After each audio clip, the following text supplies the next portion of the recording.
Hello everyone.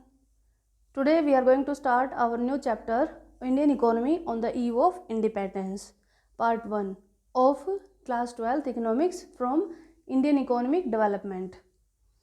In this chapter हम क्या study करने वाले हैं कि 1947 में जो इंडियन इकोनॉमी थी उसकी सिचुएशन क्या थी। जब हमारा देश इंडिपेंडेंट हुआ था, आज़ाद हुआ था, उस टाइम पे हमारी इकोनॉमिक कंडीशन क्या थी। और क्या जानेंगे हम कि जो हमारी इकोनॉमी थी वो उसके अंडर डेवलप होने के या फिर स्टैग्नेंट होने का कारण क्या था, या कौन कौन से फैक्टर्स थे जिनकी वजह से हमारी जो इकोनॉमी थी वो डेवलप नहीं हो पाई। हम इस चैप्टर में कुछ टॉपिक्स कवर करने वाले हैं। कौन कौन से टॉपिक्स हैं? Low level of economic development under the colonial rule, second है agricultural sector, then industrial sector, foreign trade, demographic conditions, occupational structure and then infrastructure. हम ये कंडीशंस इस चैप्टर में कवर करने वाले हैं। तो सबसे पहले हम क्या जानते हैं कि जो हमारी colonial exploitation of the Indian economy, कि जो इंडियन इकोनॉमी थी उसका ब्रिटिशर्स ने किस तरीके से कॉलोनियल टाइम पीरियड पे उसका एक्सप्लॉयटेशन किया था, अलग अलग सेक्टर्स का किस तरीके से उन्होंने एक्सप्लॉयटेशन किया था। इस पार्ट में हम यही जानेंगे। हम मेनली 3 सेक्टर्स के बारे में देखेंगे कि किस तरीके से उन्होंने कॉलोनियल टाइम पीरियड में एक्सप्लॉयटेशन किया, एग्रीकल्चरल सेक्टर का, इंडस्ट्रियल सेक्टर का एक्सप्लॉयटेशन कैसे किया, और इंटरनेशनल ट्रेड या फॉरेन ट्रेड का एक्सप्लॉयटेशन उन्होंने किस किस तरीके से किया था। इस चैप्टर में, इस टॉपिक में हम यही देखेंगे आज के टॉपिक में। ओके, सो हम स्टार्ट करते हैं। सबसे पहले colonial exploitation of agricultural sector, कि एग्रीकल्चरल सेक्टर का उन्होंने किस तरीके से एक्सप्लॉयटेशन किया था। सबसे पहले देखते हैं कि क्या था कि जो आपकी एक्सप्लॉयटेशन थ्रू ज़मींदारी सिस्टम, उन्होंने कैसे एक्सप्लॉयटेशन किया था? ज़मींदारी सिस्टम के थ्रू किया था। क्या किया उन्होंने? उसको 3 पार्ट्स में बांट दिया, या फिर हम इसको ये कह सकते हैं एक ट्रायंगुलर सिस्टम बना दिया उन्होंने, जिसमें एक तरफ कंपनी थी, एक तरफ ज़मींदार थे और एक तरफ टिलर्स थे। कंपनी क्या करती थी? वो एक फिक्स अमाउंट, जो ज़मींदार होते थे उनको ज़मीन दे देती थी, और जो ज़मींदार होते थे वो क्या होते थे? उस लैंड के मालिक हो जाते थे। ठीक है। और टिलर्स कौन होते थे? वो एक्चुअल कल्टिवेटर्स होते थे, या फिर ये कह सकते हो कि सारा काम जो भी करना होता था उसे कौन करता था? टिलर्स करते थे। आप इन्हें फार्मर्स भी कह सकते हो, जो खेती करते थे उस पर, ज़मीन पर। ठीक है। तो कंपनी क्या करती थी? ज़मींदारों को क्या करते कि भाई आप, ये ज़मीन आपकी है, अब आप इस ज़मीन को रखो, हमें एक अमाउंट दे दो, हमें और कुछ नहीं चाहिए, अब बाकी आप जो चाहे वो आप टिलर से ले सकते हो। तो ज़मींदार क्या करते थे? वो फिक्स अमाउंट जो था वो कंपनी को दे देते थे, और उसके बाद में वो जितना चाहे टिलर से वसूल कर सकते थे। इसकी वजह से क्या हुआ कि जो टिलर्स थे उन बेचारों की कंडीशन जो थी वो बहुत ख़राब हो गई। एक्चुअल में ये क्या बन के रह गए थे? ये सिर्फ एक लैंडलेस लेबरर बन के रह गए थे टिलर्स जो थे। सबसे बुरी हालत इन्हीं की हुई थी उस टाइम पे, या फिर इस ज़मींदारी सिस्टम की वजह से। ठीक है।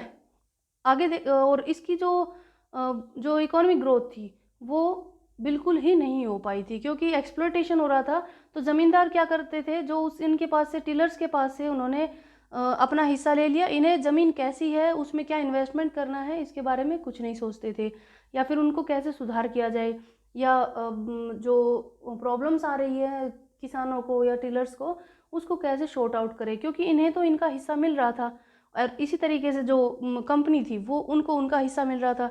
तो इन दोनों ने कभी भी टिलर्स के बारे में नहीं सोचा, और एग्रीकल्चर को डेवलप करने के बारे में या इरिगेशन सिस्टम को बेटर करने के बारे में कुछ नहीं सोचा इन्होंने, क्योंकि इन्हें तो इनका हिस्सा मिल रहा था।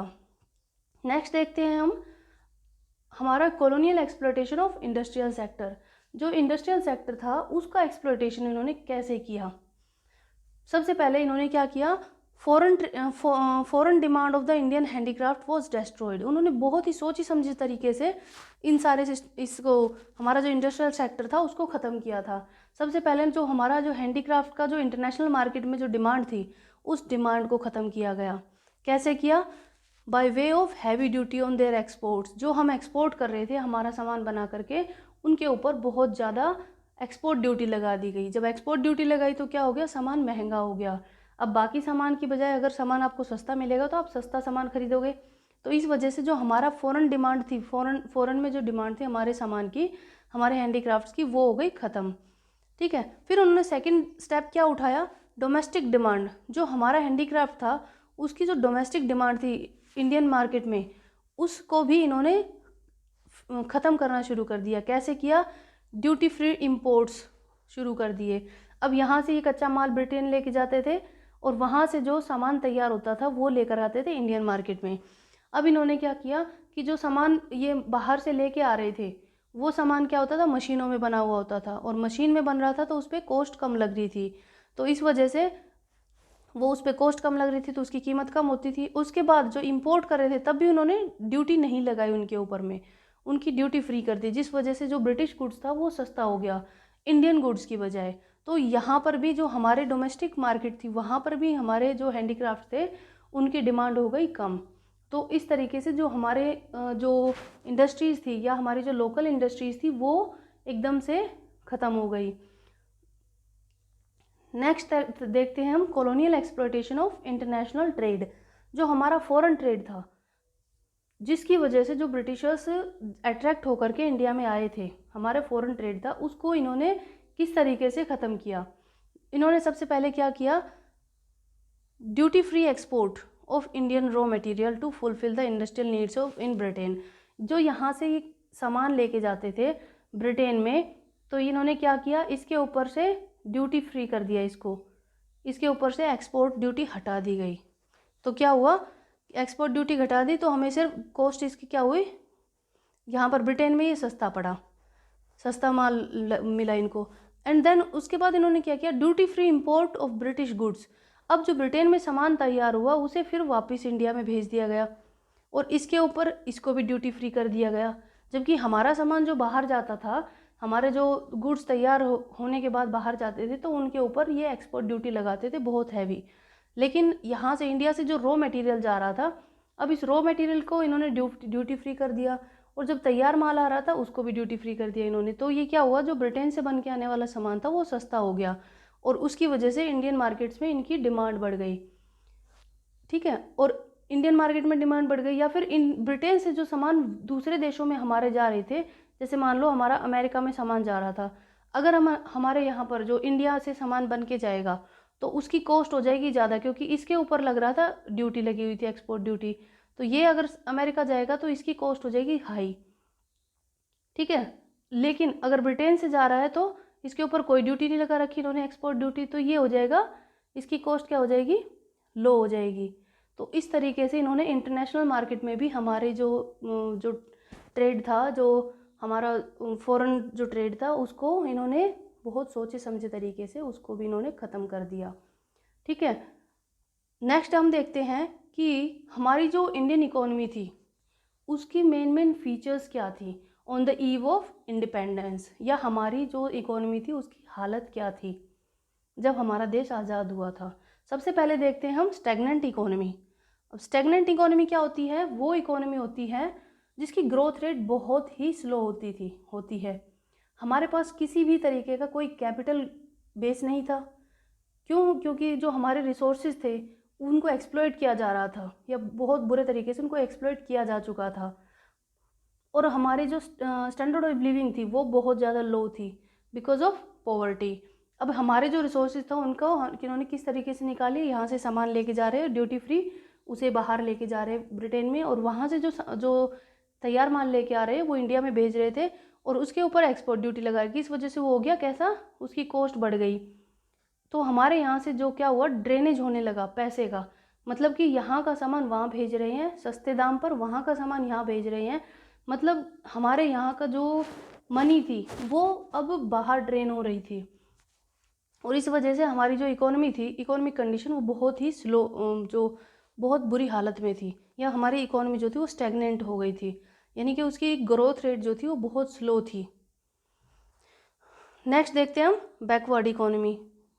हमारी इकोनॉमी जो थी, जब इसमें कोई इन्वेस्टमेंट नहीं था, हमारे हम इतने ज़्यादा पिछड़ चुके थे, हमारे सारे रिसोर्सेज एक्सप्लॉइट किए जा चुके थे और हमारी सारी इंडस्ट्रीज़ ख़त्म कर दी गई थी। जैसे हमने अभी थोड़ी देर पहले देखा कि किस तरीके से हमारी जितनी भी इंडस्ट्रीज़ थी उनको स्टेप बाय स्टेप उन्होंने कैसे ख़त्म किया, हमारे एग्रीकल्चरल सेक्टर को ख़त्म किया था इन्होंने, हमारे फॉरेन ट्रेड को ख़त्म कर दिया था, हमारे सारे रिसोर्सेज को एक्सप्लॉइट कर लिया, और एग्रीकल्चर पर जिस पर हम लोग ऑलमोस्ट 70% डिपेंडेंट थे उसको भी इन्होंने एक्सप्लॉइट किया था।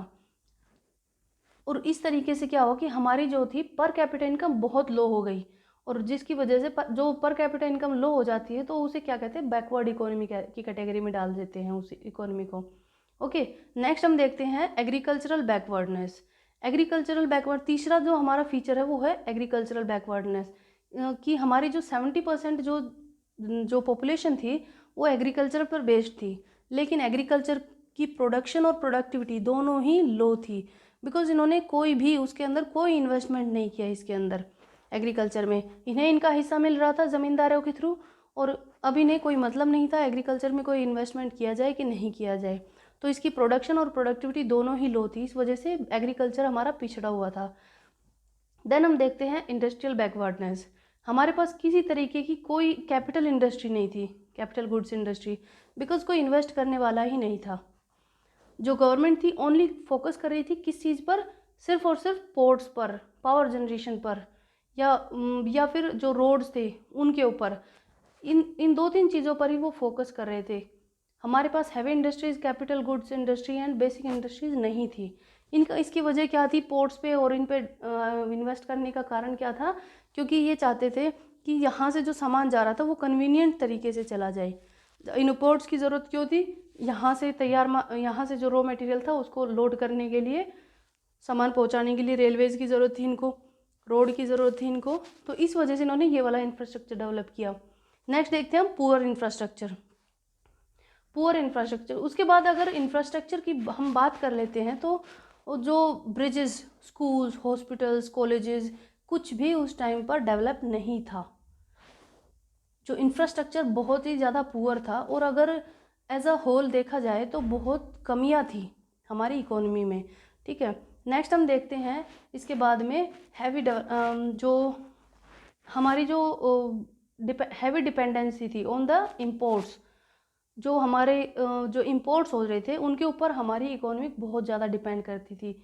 और इम्पोर्ट कहाँ से, ब्रिटेन से आने वाले गुड्स पर हम उस पर डिपेंड कर देते, चाहे कोई भी सामान हो, चाहे कपड़े हो, चाहे डिफेंस इक्विपमेंट्स हो, सभी कुछ बाहर से आ रहे थे, क्योंकि ब्रिटिशर्स हम लोगों को लोकल लेवल पर हमें बिल्कुल ख़त्म कर चुके थे। हमारा जो हैंडीक्राफ्ट था, हमारी जो स्मॉल स्केल इंडस्ट्रीज़ थी, सभी को ख़त्म कर चुके थे वो लोग। तो अभी हमने देखा कि ये जो 6 पॉइंट्स हैं ये बताते हैं कि हमारी इकोनॉमी, हमारी इंडियन इकोनॉमी कितनी बैकवर्ड हो चुकी थी। ठीक है, तो और जो स्टैगनेंट हो चुकी थी, बैकवर्ड हो चुकी थी और स्टैगनेंट हो चुकी थी हर तरीके से। हम बैकवर्ड, ये जो इकोनॉमी है हमारी वो बैकवर्डनेस शो कर रही है कि क्या हालत, जो ब्रिटिशर्स थे उन्होंने हमारी कंट्री की क्या हालत कर दी थी, या फिर हम कितने बैकवर्ड हो चुके थे। ओके, आज के लिए इतना ही। Thank you and have a nice day. इसी के साथ हमारा ये टॉपिक कंप्लीट होता है। मिलते हैं नेक्स्ट वीडियो में।